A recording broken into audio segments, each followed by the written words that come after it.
That night, Alex sneaked into his sister's room to do what he had seen the man and the woman do. His heart was beating and he was sweating. He knew what he was doing was wrong, but he couldn't stop.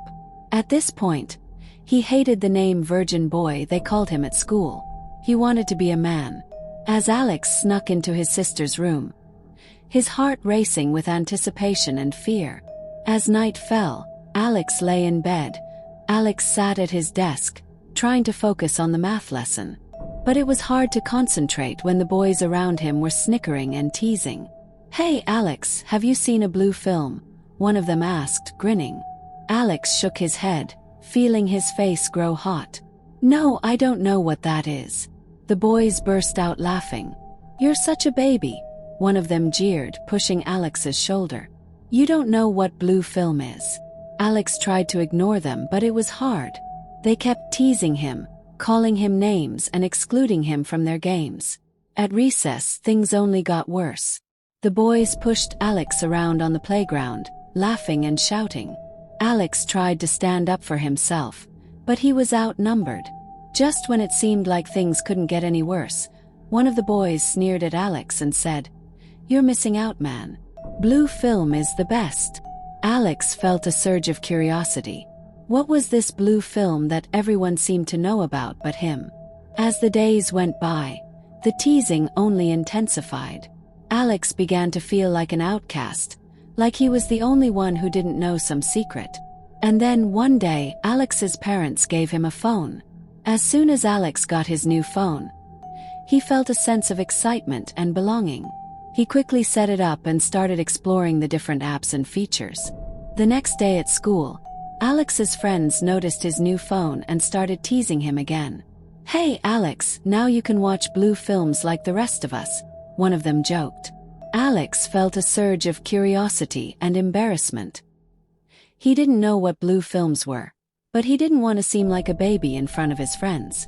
That night, Alex decided to do some research on his phone. He typed blue film into the search engine and was immediately flooded with explicit content. Alex's eyes widened as he scrolled through the results.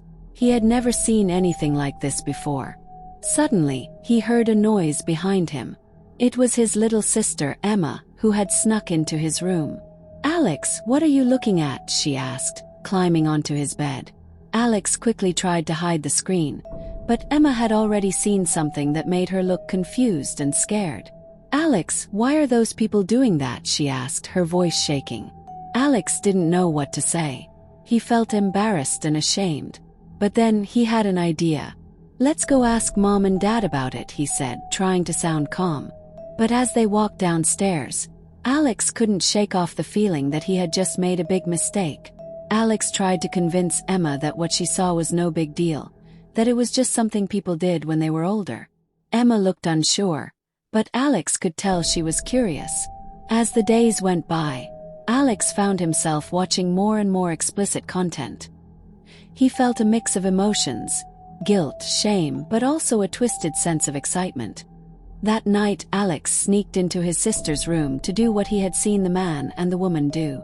His heart was beating and he was sweating. He knew what he was doing was wrong, but he couldn't stop. At this point, he hated the name virgin boy they called him at school. He wanted to be a man. As Alex snuck into his sister's room, his heart racing with anticipation and fear. As night fell, Alex lay in bed, unable to shake off the images that haunted him. He had tried to convince himself that what he and Emma had done was just a harmless experiment, but deep down, he knew it was wrong. The memory of Emma's pained expression and her frantic escape from the room played over and over in his mind, taunting him. He felt a wave of guilt wash over him, followed by a creeping sense of dread. Why had he done it? Why had he involved his little sister in something so twisted? As the darkness closed in around him, Alex felt like he was drowning in his own guilt. He tossed and turned, unable to escape the haunting images that plagued his mind. Suddenly, he heard a faint noise coming from outside his room. Sounded like footsteps, light and cautious. Alex's heart skipped a beat as he wondered if it might be Emma, come to confront him about what they had done. He held his breath, waiting for the door to creak open, but the footsteps faded away, leaving him alone with his tormenting thoughts. The next day, Alex tried everything to please Emma, hoping she wouldn't report him to their parents. He made her favorite breakfast, apologized profusely, and even offered to do her chores for the week. Emma, however, remained unmoved. She was still hurt and angry, and Alex's attempts to appease her only seemed to make things worse. As the day went on, Alex became increasingly desperate. He knew that if Emma told their parents what had happened, he would be in serious trouble.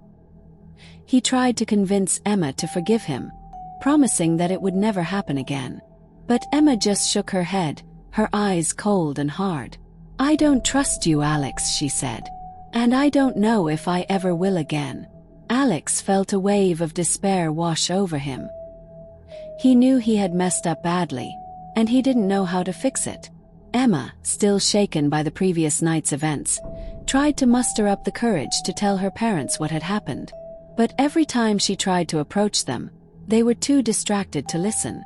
Her mother was busy cooking dinner, and her father was caught up in a work call. Emma tried to interrupt, but they just patted her on the head and told her to wait. Frustrated and feeling ignored, Emma broke down in tears. She felt like no one was taking her seriously, like no one cared about what had happened to her. As the night wore on, Emma became more and more despondent. She felt trapped and alone, like she had no one to turn to. In desperation, she turned to her diary, pouring out her emotions onto the page. As she wrote, she felt a small sense of release, but it wasn't enough to erase the pain and fear that still lingered. If Emma reports Alex, will her parents listen? Emma's parents had always been busy, and she feared they might not take her seriously. They might scold Alex, but would they truly understand the gravity of the situation? Emma wasn't sure. As for Alex, would he really change if Emma doesn't report him? Alex had promised to never do it again, but Emma couldn't shake off the feeling that he might not keep his word. He had seemed genuinely sorry, but she worried that he might go back to his old ways once the dust settled. As the days went by, Emma struggled to come to terms with what had happened. She felt lost and alone, unsure of who to trust or what to do next. One thing was certain, though. She couldn't keep living in fear of her own brother. Something had to change.